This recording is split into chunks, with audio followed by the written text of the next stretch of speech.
Y'all, E.L.F. is getting called out by everybody up on the internet right now, and I think the situation is getting really, really messy, which I think is so crazy because recently I'm like, oh my gosh, like over the past year or two, I'm like, E.L.F. is coming out with bangers, but I do have to say this, okay, before even getting into the drama.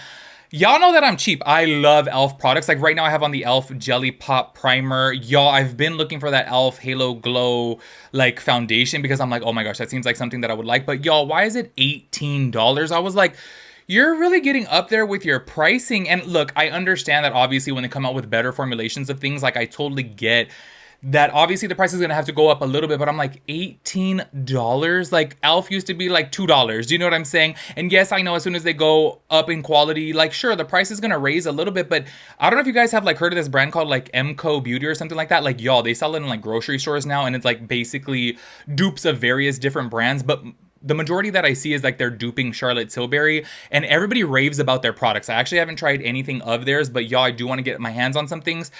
And their products are extremely affordable. So this is where I'm like, E.L.F. is kind of losing me right now. Also, I wanted to try their new powder. I forget exactly what it's called, but I think it's kind of like a dupe for the Kosas Cloud powder. I think it's similar to that. It's like a finishing powder.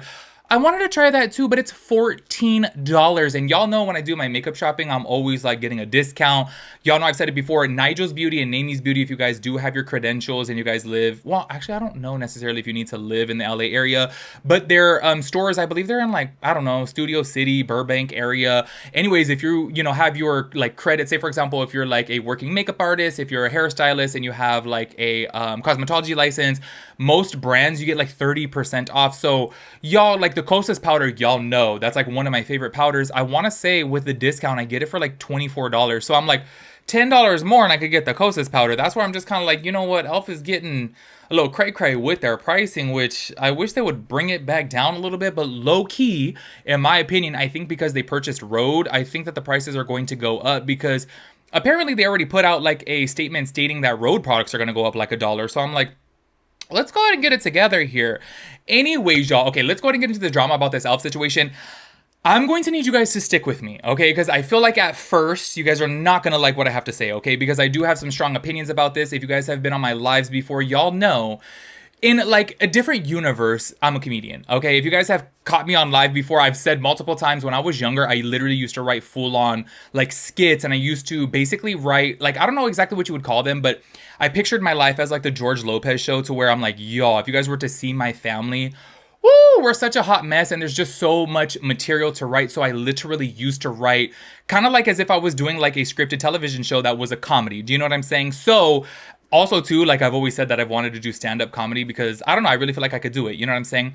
Anyways, I really do feel like when it comes down to comedy, I feel like people need to chill out. You know what I'm saying? This is where I'm going to say, even before getting into this, like obviously, yes, everything is not made for everybody. And what I specifically mean by that is there are some comedians out there, and I've said it before, y'all. If you guys have heard of Anthony Jeselnik, like he's one of my favorite comedians. And honestly, y'all, the things that he says, woo, talk about dark humor. He literally, to my knowledge, has like the darkest sense of humor. Like his first comedy special on Netflix, like if you are sensitive, you guys would literally cry watching it. It is like the things that he jokes about. But before getting into this, and like I said, stick with me, okay? Don't be judging me just yet, okay? Because I have a point to this, and I want you guys to stick with me because it goes in line with everything. And then also Jeffree Star speaking out about this whole entire situation. But obviously right now, everyone is pressed that Matt Rife did a collaboration, did a commercial with E.L.F., which, can I just say from the jump of this, like, how does that even make sense? Like, why would E.L.F. specifically choose Matt Rife? It doesn't make sense. He's not somebody in the beauty space. He doesn't wear makeup. He's a heterosexual male. Like, it just doesn't really make sense to me. So I do want to say from the jump, I was like, what's up with this? Like, why are you doing this? Okay. I do want to go ahead and like run like the clip. Actually, you know what? Let me go ahead and hopefully I can. I hope they don't have a copyright on it. I'm going to try. Okay. We'll see if I could keep it in, but I'm going to go ahead and play the clip for you guys so that way you guys can see. Everybody was saying, okay, E.L.F. thinks that they're like pulling a slick one over here because they're putting this offensive comedian in there, but then they're putting Hiding Closet from RuPaul's Drag Race. So they're like, oh, we got a drag queen, so it's totally fine. But then obviously everyone's pressed because of Matt Rife. But anyways, check out this clip. Hey girl, has overpriced beauty hurt your wallet? E.L.F. that. Alfino and Schmarns have gone to E.L.F. Court for millions of clients, helping them to access beauty products they deserve at prices that won't injure their livelihoods. Just ask the E.L.F. people. I know a thing or two about red flags, and pricey makeup, you deserve better than that. You may be entitled to benefits. Let's get you those eyes, lips, funds. Find out what your case and face are really worth. Call us at 1-855-COLD-HARD-LASH. That's 1-855-265-34. 273-2274. How people gonna remember that? Well, here's a number you can remember. $9. Elfino Insurance, affordable beauty attorneys. Well, with the Elfin case for your eyes, lips, and face. Call 1-855-265-3427. So there you guys saw the commercial right there, okay? So obviously everybody was pressed. If you guys do not know why, okay? Matt Rife has specifically made very, offensive jokes towards women. And obviously he has said before too that he wants his targeted audience to be males. However, when he was first starting out, I guess he realized that the majority of his audience was women. And I think what that is because a lot of women find him attractive. You know what's so crazy is a guy like that I don't find attractive. I don't know why. To me, he just looks like, I don't know. He looks like a Ken Barbie doll. You know what I mean? I'm just kind of like, you look too perfect. You know what I'm saying? Anyways, he has made very offensive jokes before, but this is where I say you guys are going to hate me, okay? I really do feel like it goes down to the thing of not everything is for everybody, okay? If you are sensitive, don't go to a comedy show. Y'all, I have said this before. I have went to I've been to many Carnival cruises before, but let me tell you, their comedians that they hire on Carnival cruises specifically, oh my gosh, y'all, they be saying some offensive things, but they literally say that it's 18 and over, and it's so crazy that I want to say just last year, okay, on a cruise, they have family-friendly comedy shows, which are during the day. At nighttime, from 10 p.m., 11 p.m., even 11:30 p.m., they have adult comedy shows only. There was this woman who was trying to get crazy with the people at the door of saying oh my gosh, I'm bringing my kid in there. And they're like, nope, it's 18 and over. You have to be 18 to get in here. And she's like, well, my son is obviously with me. I think he was 6 years old, 7 years old. I couldn't really tell, but he was young. And she was basically popping off saying no, I need to, I'm not going to leave my son in the room and come over here to the show. And they're like, look, during the day, they have a family-friendly one. This is where I say, obviously, it's because the things that they were talking about were very adult-esque. Do you know what I'm saying? You have family-friendly ones, you have nighttime ones. The reason for me saying this is because you have comedians out there, say for example, Gabriel Iglesias, aka Fluffy. He's very family-friendly. Do you know what I'm saying? He's not saying too many offensive things. You have other comedians out there who have a dark sense of humor. What Matt Rife has said, oh yeah, I totally could see how it's offensive. I totally see how it could hurt women, 100%. But that's how you know his audience is for something else. And the reason why I'm even saying this is because I am a huge fan of dark comedy. Everything that I have been through in my life, I crack a joke about, okay? Y'all know that I've been teasing this damn story with my ex for the longest time. And every single time that I always say I'm going to do a story time of it on my podcast channel, I low-key always get embarrassed because the things that I have been through with him are super embarrassing. The things that I've put up with, that I've dealt with. And I'm just going to let you guys in on a little something right here, okay? Which it may offend a lot of people out there, but obviously it goes down into everything with this whole E.L.F. situation, okay? Is one time my ex got extremely physical with me in front of one of my friends. We were actually on a trip to Laughlin, and y'all, it turned into a shit show. And if you guys did not know this, okay, at the time I was 300 pounds, okay, 6'2", 300 pounds. This man turned into straight up psycho mode. He is 5'9", 140 pounds. He literally, when I say lifted me off the ground, he lifted me off the ground and straight threw me on the bed. I was like, oh my gosh, I couldn't believe it. The very next day, I was with my friend and I was like, girl, did you see the way he lifted me up? I guess I'm skinny. She's a skinny queen. He could toss me around. And obviously I was making a light of the situation. I was making a joke of the situation because obviously that shit was traumatic. And for me and my family and even all of my friends, we choose to laugh about certain things. Do you know what I mean? Me cracking a joke about that even the next day, we were laughing at it because I'm like, am I gonna sit there and cry? Do you know what I'm saying? Am I gonna sit here and sulk and be miserable, or am I just gonna laugh it off? Do you know what I mean? I do understand there's certain other people out there that obviously could take, offense to that, and they could be like, say for example, if they go through the same situation, they don't want to laugh about it. It was something traumatic and something serious, and they want to, speak about it in a different way than I do. However, I always choose comedy in every single dark space of my life. You guys know I've said it before, even when my dad had cancer. Oh my God, I couldn't even say 2% of the things that my family was saying when my dad had cancer because we chose to crack jokes about it. That's what we do in my family. That's what we do in my group of friends. And I know there are millions, if not billions, of people out there that choose to do the same thing too because it's easier to laugh at a situation, okay? And this is where I'm saying, this is why I say, hopefully you guys stuck with me this whole time. Matt Rife's comedy, I don't think he should be canceled for. I'm sorry, yes, he has said some offensive things if you're not within that space. Obviously, people take clips of his show, but obviously the people that are paying to go to his show, they like that sense of humor. You know what I'm saying? Here's where things are so twisted though, and that's why I'm saying I hope you guys stuck with me all along.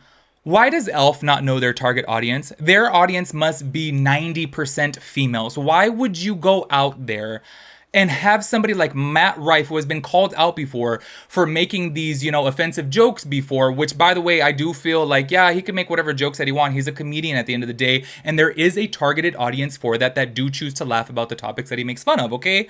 But E.L.F. being a beauty brand, why are you choosing to have this man in your commercial? That's where I'm just kind of like, wait, I think that he shouldn't get canceled. Honestly, he's a comedian. Let him crack his jokes, because there are people like me out there who do choose to have a dark sense of humor, and I love to go to comedy shows. Like, honestly, it's one of my favorite things to do, and I prefer dark humor because, in my serious situations in life, I'd rather laugh about it than cry about it. You know what I'm saying? But when it comes down to a beauty brand, why would you do this? Why would you do? Your target audience is primarily women. Why would you go out there and have a man who obviously has offended women before? Why would you do that? That's where I just got twisted about this whole entire thing. Like, my brain was like, okay, no, everyone's like, oh, cancel him. He should, blah, blah, he shouldn't have a career. And I'm like, no, he should, because there is a target audience for that.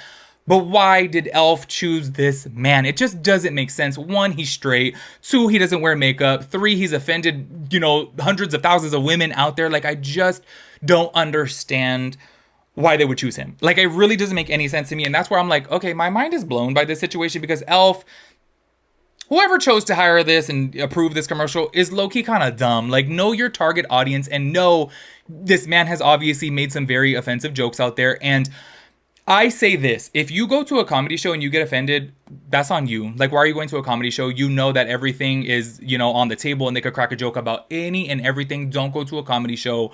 And like, because I've seen several clips before of people like getting offended. I'm like, you're at a comedy show. What do you expect? You know what I mean? Especially when it's 18 and over or 21 over. Like, yo, if you guys go to the Laugh Factory, for the most part, I think Laugh Factory in Hollywood is typically 21 and over. So I'm like, if you're going to an adult comedy, like, don't go there. You know what I mean? Because you're gonna get offended. But women who are offended by him, they are 100% valid, because you're a customer of E.L.F. and you don't expect E.L.F. to have somebody like him representing the brand. That's where I'm just kind of like, what? Hopefully you guys stuck with me on that little bit of a roller coaster, because I know there's probably a lot of people out there like, oh my gosh, he's defending Matt Rife. And I'm like, no, what it is I'm defending dark humor. I'm defending comedians in general, because I thoroughly enjoy it. In every single dark situation of my life, everything that has happened to me bad, I choose to laugh about it. I choose to crack a joke about it. I love when my friends talk shit about it. You know what I'm saying? Like, I just choose to laugh rather than cry. And if you choose to cry rather than laugh, that's totally your prerogative. It's your life and you could do whatever you want to do. But this is where I say not everything is for everybody, because there are some comedians out there that are not for everybody. Do you know what I'm saying? Anyways, let's go ahead and get down into this, because they ended up putting out a statement, and I do have to be honest with you. Their statement to me, I am so sorry, y'all. I think it's kind of whack. Honestly, I really do. I'm like, what type of statement is this? Like, clearly, y'all, they're getting millions of views, bad views, let's just say, on TikTok, because so many people are calling them out right now. People who have millions of followers, by the way. And I'm like, you're going to put out this statement? This is their statement right here. You know us. We're always listening, and we've heard you. This campaign aimed to humorously spotlight beauty injustice. We understand we missed the mark with people we care about in our E.L.F. community. Well, E.L.F., and I don't even know what the hell that means. Schmarness? I don't even know what the hell that means. I'm sorry. Y'all know I'm a high school dropout. I don't want to hear it. Smearness, Marness, whatever the hell, closes today. We'll continue to make the case against overpriced beauty. That is it of their statement right there. If you are one of the ones that were extremely offended by them having Matt Rife in their commercial, please let me know how you feel about this, because if I was offended by this, I'd be like, screw you. Like, honestly, like, that would send me over the edge. Like, I really do feel like that is not even like an apology. And even though I am a fan of dark humor, dark comedy, if I had a brand, I would never put a comedian out there who has offended hundreds of thousands of women. Like, I'm just not going to do it, because obviously, yes, there are a lot of, boys in beauty, but let's keep it real. Throughout the world, there is obviously way more women who wear makeup. So why would you do this knowing, your main demographic is women? Like, it doesn't make sense. And on top of that, too, that apology to me is trash. Anyways, y'all, I do want to go ahead and get in down to the Jeffree Star situation because y'all know, or if you don't know, recently he has been like obsessed with E.L.F. products. And honestly, I do have to say, E.L.F. has come a long way. I do remember about like 10 years ago, y'all, I tried several E.L.F. products because I was so dirt poor. And I was like, oh, these kind of suck, but this is all I can afford. They have really come a long way to where they are a credible, reputable brand coming out with really good products. People are mad at Jeffree Star though because he obviously is coming at it from the standpoint of like he's a comedian, he could crack whatever joke that he wants. And yes, I do understand that. Clearly you guys heard my whole spiel about it, but once again, we're talking about E.L.F. here, okay? I'm sorry, and I'm gonna keep it so real with you guys, even if you guys hate me for it. If you, say for example, went to a comedy show and you're like, screw Matt Rife, oh my gosh, he offended me. Why'd you go to the show? Why'd you go to the show? Do you know what I mean? But being that this was a E.L.F. commercial, that's where I'm kind of like, I 100% all the women, and people out there who are offended by this because hello, E.L.F. should know better. Like what the hell? And I feel like Jeffree Star is kind of missing the mark on that. I understand what he's saying, obviously, because I do think that he and I probably have like the same sense of humor in the aspect of we do enjoy dark humor. We do choose to crack jokes about serious topics, you know what I'm saying? But then also I immediately know, I'm like, E.L.F., what the hell are you doing hiring a man like this? Like knowing that so many women, are offended by him. It just doesn't make sense. So anyways, I do want to go ahead and play this clip from Jeffree Star. Check it out. We're gonna act like E.L.F. is not that girl anymore because of one ad? Come on, you guys. Well, he made a joke about women. Isn't he a comedian? And I'm just asking y'all a question. Well, he joked about women. He joked about this. He joked about that. Get over it, you snowflake. There y'all saw him popping off right there. And well, yes, I could say that I do partially agree with him because obviously, you know what? I don't think that we should sit over here and freaking cancel comedians and like, try to get them banned from talk shows and brand deals and things like that. I do think that, and obviously that clip right there was extremely short. I couldn't find a longer clip at the time of me filming this video. That was actually the only clip that I saw from Jeffree Star's live. So there probably is going to be more clips out there by time, I put this video up. So hopefully you guys check it out on TikTok. But my whole thing is I do feel like he is missing the mark there in the aspect of like E.L.F. missed the mark. Do you know what I mean? They really did, because know your core demographic, know your audience. Do you know what I'm saying? Yes, 100%. I'm always going to be a firm believer in that. Yes, I want comedians out there to be crude, be offensive, like even if it's towards me. You know what I'm saying? I like that because me personally, I have a dark sense of humor and I choose to laugh about serious topics and, bad things that have happened in my life. But I do totally understand if there's other people out there that are not like that. And this is where I say, E.L.F., know your damn audience. It just doesn't make any sense. Anyways, y'all, make sure you guys let me know your thoughts and opinions about everything. I will catch you guys in the next one. Peace out, Girl Scout.